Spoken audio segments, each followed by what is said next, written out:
Thiruvananthapuram mayor Arya രാജേന്ദ്രനെതിരായ പരാതിയിൽ KSRTC driver യദുവിന്റെ മൊഴിയെടുക്കും. മെമ്മറി കാർഡ് കാണാതായതിൽ ഡിപ്പോയിലെ കെഎസ്ആർടിസി ജീവനക്കാരെയും ചോദ്യം ചെയ്യാനാണ് തമ്പാനൂർ പോലീസിന്റെ തീരുമാനം.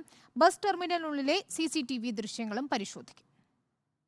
കേസിലെ നിർണായക തെളിവായ ബസ്സിലെ സിസിടിവി ക്യാമറ ദൃശ്യങ്ങളടങ്ങിയ മെമ്മറി കാർഡ് കണ്ടെത്താനുള്ള ശ്രമം 3-ാം ദിവസവും തുടരുകയാണ്.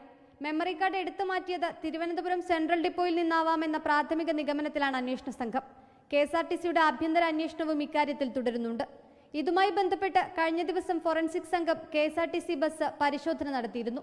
അതിന്റെ ഫലം കൂടി കാത്തിരിക്കുന്നുണ്ട് അന്വേഷണ സംഘം.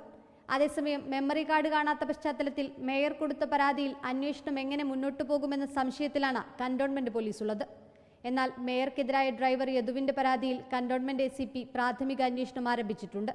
അന്വേഷണ റിപ്പോർട്ട് DCPക്ക് ലഭിക്കുന്ന മുറയ്ക്കായിരിക്കും കേസെടുക്കണമോ എന്ന കാര്യത്തിൽ തീരുമാനമാവുക. യദു നൽകിയ പരാതിയിൽ ഇനി എന്ത് തുടർ നടപടി എന്നതും നിർണായകമാണ്.